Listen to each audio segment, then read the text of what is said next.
ಕರ್ನಾಟಕ ರಾಜ್ಯ ಎಲ್ಲ ಆಟೋ ಚಾಲಕರು, ಟ್ಯಾಕ್ಸಿ ಚಾಲಕರು ಮತ್ತು ನಮ್ಮ ಖಾಸಗಿ ಸಾರಿಗೆ ಸಂಘಟನೆಗಳ ಒಕ್ಕೂಟದಲ್ಲಿರ್ತಕ್ಕಂಥ ಎಲ್ಲ ಸದಸ್ಯರಿಗೆ ಕರ್ನಾಟಕ ರಾಜ್ಯ ಖಾಸಗಿ ಸಾರಿಗೆ ಸಂಘಟನೆಗಳ ಒಕ್ಕೂಟದ ವತಿಯಿಂದ ಈ ಒಂದು ಲೈವ್ ಪೇಜ್ಗೆ ಸ್ವಾಗತವನ್ನು ಕೋರ್ತಾ ಇದ್ದೀನಿ.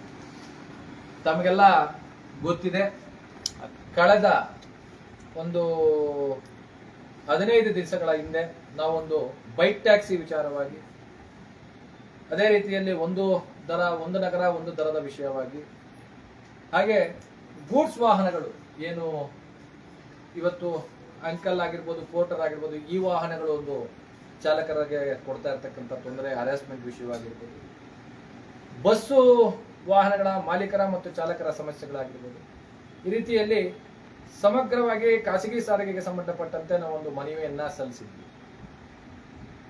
ರಾಜ್ಯ ಸರ್ಕಾರದ ಸಾರಿಗೆ ಇಲಾಖೆಗೆ ಮತ್ತು ಸಾರಿಗೆ ಮಂತ್ರಿಗಳಿಗೆ 15 ದಿನಗಳ ಒಂದು ಗಡುವನ್ನು ಕೊಟ್ಟಿದ್ವಿ. ನಮ್ಮ ಈ ಬೇಡಿಕೆಗಳಿಗೆ ಸಂಬಂಧಪಟ್ಟಂತೆ ಒಂದು ನಿರ್ಧಾರವನ್ನ ಕೈಗೊಳ್ಳಬೇಕು. ಬೈಕ್ ಟ್ಯಾಕ್ಸಿಯ ಆಪ್ಗಳನ್ನ ಏನು ಇವತ್ತು ಅಪ್ಲಿಕೇಶನ್ಸ್ ಕೆಲಸ ಮಾಡ್ತಾ ಇದೆ, ಬೈಕ್ ಟ್ಯಾಕ್ಸಿಯ ಸೇವೆಯನ್ನ ಕೊಡ್ತಾ ಇದೆ, ಬೈಕ್ಗಳಲ್ಲಿ ಇಲ್ಲೀಗಲ್ ಆಗಿ, ನಾನು ಕಾನೂನು ಬಾಹಿರವಾಗಿ ಒತ್ತಿ ಹೇಳಲಿಕ್ಕೆ ಬಯಸ್ತೀನಿ, ಯಾವ ಬೈಕುಗಳು ಇವತ್ತು ಬೆಂಗಳೂರು ನಗರ, ಕರ್ನಾಟಕ ರಾಜ್ಯದಲ್ಲಿ ಎಲ್ಲ ಜಿಲ್ಲೆಯಲ್ಲಿ, ಮೈಸೂರು ಆಗಿರ್ಬೋದು, ಮಂಗಳೂರು ಆಗಿರ್ಬೋದು, ಮಡಿಕೇರಿ ಆಗಿರ್ಬೋದು, ದಾವಣಗೆರೆ ಆಗಿರ್ಬೋದು, ಹುಬ್ಳಿ ಧಾರವಾಡ, ಬೆಳಗಾಮು, ಬಾಗಲಕೋಟೆ, ವಿಜಯಪುರ, ಇಷ್ಟೂ ಜಿಲ್ಲೆಗಳಲ್ಲಿ ಇವತ್ತು ಬೈಕ್ ಟ್ಯಾಕ್ಸಿಗಳ ಸೇವೆಯನ್ನ ಕಾನೂನು ಬಾಹಿರವಾಗಿ ವೈಟ್ ಬೋರ್ಡ್ ಅಲ್ಲಿ ಕೊಡ್ತಾ ಇದ್ದಾರೆ. ನ್ಯಾಯಾಲಯದ ಆದೇಶಗಳನ್ನ ಇವತ್ತು ಯಾವುದೇ ರೀತಿಯಾದಂತ ಬೆಲೆ ಕೂಡ ಇಲ್ದಿರ ಇವತ್ತು ಈ ಅಗ್ರಿಗೇಟರ್ ಕಂಪನಿಗಳು ನಡ್ಕೊಂತಾ ಇದೆ.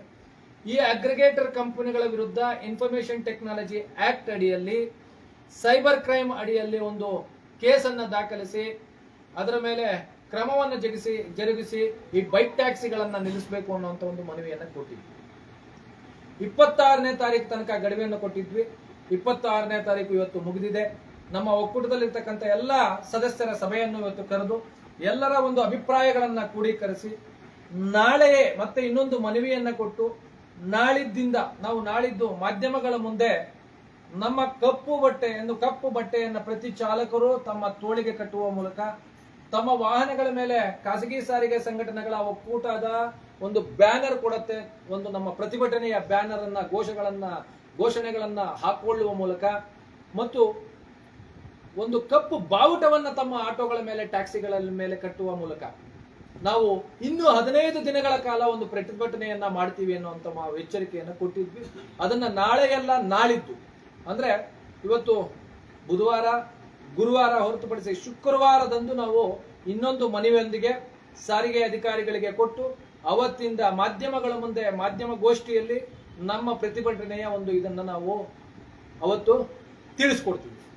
ಆ ಕಾರಣ ಎಲ್ಲ ಜಿಲ್ಲೆಗಳಲ್ಲಿರ್ತಕ್ಕಂಥ, ಬೆಂಗಳೂರು ನಗರದಲ್ಲಿರ್ತಕ್ಕಂಥ ಎಲ್ಲ ಚಾಲಕರು, ಆಟೋ ಚಾಲಕರು ಏನಿದ್ದೀರಿ, ದಯವಿಟ್ಟು ತಾವು ಇದಕ್ಕೆ, ಈ ಒಂದು ಪ್ರತಿಭಟನೆಗೆ ಸಹಕಾರವನ್ನು ಕೊಡಬೇಕು. ಈ ಒಂದು ಹೋರಾಟ ತಮ್ಮೆಲ್ಲರ ಅಳಿವು ಮತ್ತು ಉಳಿವಿನ ಪ್ರಶ್ನೆ ಆಗಿದೆ. ಇದು ಕೇವಲ ಒಂದು ಯಾವುದೋ ಒಂದು ಸಂಘಟನೆಯ ಒಂದು ಒಕ್ಕೂಟದ ಒಂದು ನಿರ್ಧಾರವಲ್ಲ.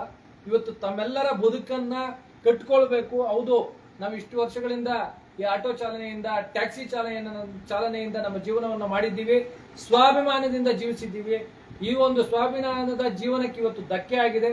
ಅದು ಯಾವ ರೀತಿಯಾದಂತ ಧಕ್ಕ, ಕಾನೂನು ಬಾಹಿರವಾಗಿ ಸೇವೆಯನ್ನು ನೀಡ್ತಾ ಇರತಕ್ಕಂಥ MNC ಕಂಪನಿಗಳಿಂದ ಆಗ್ತಾ ಇರತಕ್ಕ ಒಂದು ಧಕ್ಕೆ ಆಗಿದೆ. ಇದಕ್ಕೆ ವಿರೋಧವಾಗಿ ಪ್ರತಿಯೊಬ್ಬರ ಧ್ವನಿ ಇರಬೇಕು. ಈ ಧ್ವನಿಗೆ ಇವತ್ತು ತಾವು ಕೂಡ, ಪ್ರತಿಯೊಬ್ಬ ಚಾಲಕರು ಬೆಂಗಳೂರಿನಲ್ಲಿ ಮತ್ತೆ ನಾಳೆ ಅಲ್ಲ ನಾಳಿದ್ದು ನಾವೇನು ಅನೌನ್ಸ್ ಮಾಡ್ತೀವಿ, ನಂತರದಲ್ಲಿ ತಮ್ಮ ವಾಹನಗಳ ಮೇಲೆ ಕಪ್ಪು ಬಾವುಟವನ್ನು ಕಟ್ಟಿ, ತಮ್ಮ ತೋಳಿಗೆ ಒಂದು ಕಪ್ಪು ಬಟ್ಟೆಯನ್ನು ಕಟ್ಟಿಕೊಳ್ಳುವ ಮೂಲಕ ತಮ್ಮ ವಾಹನಗಳ ಮೇಲೆ ಏನು ನಾವು ವಿತರಣೆ ಮಾಡ್ತೀವಿ ಆ ಪೋಸ್ಟರ್ಗಳನ್ನ ಹಂಚುವ ಮೂಲಕ ಪ್ರತಿಭಟನೆಗೆ ಒಂದು ಚಾಲನೆಯನ್ನ ನೀಡಬೇಕು ಅಂತ ಹೇಳಿ ತಮ್ಮೆಲ್ಲರೂ ಕೋರ್ತಾ ಇದ್ದೀವಿ. ಅದಾದ ನಂತರ 15 ದಿನಗಳ ನಂತರ ನಾವು ಇನ್ನೊಂದು ಮತ್ತೆ ಸಭೆಯನ್ನು ಮಾಡ್ತೀವಿ. ನಂತರದ ಹೋರಾಟಕ್ಕೆ ನಾವು ಬೆಂಗಳೂರು ಬಂದ್ಗೆ ಕರೆ ಕೊಡಬೇಕಾ, ಕರ್ನಾಟಕ ರಾಜ್ಯದ ಬಂದ್ಗೆ ನಾವು ಕರೆ ಕೊಡಬೇಕಾ ಅನ್ನುವಂತ ನಿರ್ಧಾರವನ್ನ ಕೂಡ ನಂತರ ಇನ್ನು 15 ದಿನಗಳ ಬಿಟ್ಟು ಒಂದು ಡಿಸಿಷನ್ ತಗೊಳ್ಳೋಣ. ತಕ್ಷಣಕ್ಕೆ ಇವತ್ತಿಗೆ ಸದ್ಯಕ್ಕೆ ಕ್ರೋಢೀಕೃತವಾದಂತಹ ಒಂದು ಅಭಿಪ್ರಾಯಗಳನ್ನ ಗಣನೆಗೆ ತೆಗೆದುಕೊಂಡು ನಾಳೆ ಅಲ್ಲ ನಾಳಿದ್ದು ಶುಕ್ರವಾರದಂದು ಹೊಸ ಮನವಿಯನ್ನ ನಾವು ನಮ್ಮ ಸಾರಿಗೆ ಇಲಾಖೆಗೆ ಮತ್ತು ಪೊಲೀಸ್